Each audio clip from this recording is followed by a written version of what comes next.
I found a free version of the movie When Nietzsche Wept online, if you want to see it. And I also put a link if you want to buy the book in Amazon. And it's a historical fiction novel, but it's about um, Joseph Brauer, a young Sigmund Freud, and Friedrich Nietzsche.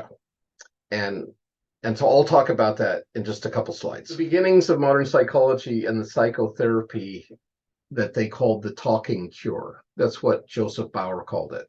And so Joseph Bauer was a Vienna medical physician, and he treated people for different things. And in this fictitious novel, and it this movie or book, Cindy, is trying to answer that question. How would you give therapy to someone with such a strong will or ego? And Joseph Bauer, the way he did it was he taught Nietzsche to coming in and being treated for his physical ailments. I think I mentioned he would get intense migraines because he just couldn't stop thinking. And so he would take opiates to deal with the migraines, but then it would give him horrific stomach trouble and pains because of the opium. And so Bauer was treating him for the opiates and that kind of drug addiction, but he was needing it to self-medicate because of the incredible turmoil going on in his mind. But he couldn't try to help Nietzsche's mind because he knew Nietzsche would take that as an attack on his personhood. And so what Bauer did was he began to share his own struggles with one of his patients and how it was affecting him. And he was actually, I don't know if I want to say the word tricked, but he was trying to get Nietzsche to use his profound philosophic mind to help him with his interracial problem, which was very similar to the same issue that Nietzsche was having. But Nietzsche couldn't see it in himself, but he could see it so clearly in another. And so that's kind of the premise of that book. And that is how he was able to finally get through to Nietzsche, but he wasn't being authentic. He was kind of being devious. And I would not recommend that as a type of therapy, but I think it is definitely worth pursuing. And they also brought in a young Sigmund Freud who was following this interaction between Bauer and Nietzsche.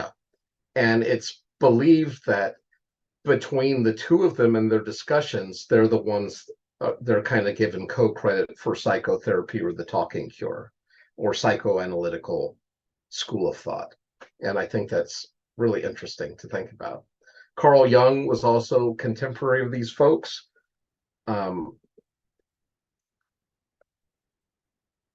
And here's the links if you want to see that movie or the book. And once again, it is fictional, but I think there is value in it.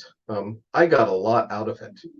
And especially in the end, I'm gonna, here's a spoiler, so you can turn off your volume if you don't want to hear this.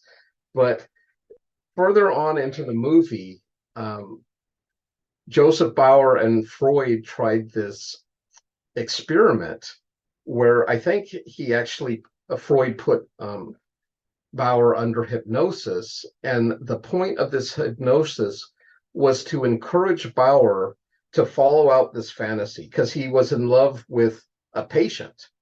And he, even though he was married, Victorian gentleman living in Vienna, had a wife, children, respectable doctor, there was something about this patient he was working with, and he just kept obsessing with her, and he couldn't stop thinking about her. And so this treatment involved him going under hypnosis, and it was to say, what would happen if you pursued your fantasy or your obsession? If you didn't just keep it in your head, but you actually brought it into the light of day, if you tried to live it out.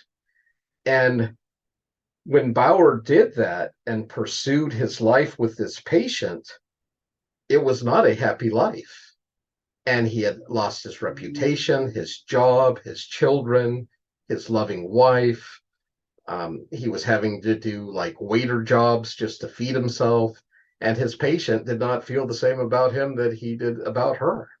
And I just thought that was amazing because, at least from a Christian perspective, we're taught more to like, don't entertain impure thoughts or destructive processes because of where they could lead us. But this was just the opposite. This was no, do think about those thoughts, but really think about, look at the logical end of where those actions will take you. And I thought, wow, that's a really interesting type of therapy. Now, I think it would help to have someone guide you because we're masters of self-delusion, right? We can think of all kinds of romantic scenarios of how this forbidden love or dream thing is going to work out. But what is the reality? What are going to be the outcomes of our choices and our actions? You said that Bauer was using Nietzsche to like help himself or using Nietzsche to help Nietzsche. I He wasn't. was using Nietzsche to help Nietzsche Oh, okay, okay, okay. because he was taking Nietzsche's advice in the hopes that Nietzsche would have some personal insight and realize he could apply his own advice to himself.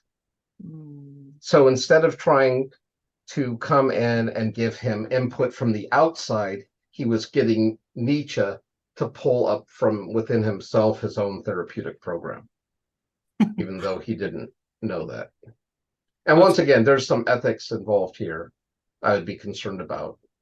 But I think trying to get the client or the person you're working with to have that self discovery, I mean, they probably have certain ideas or tools on what the problem is, and maybe ideas on what they need to do about it.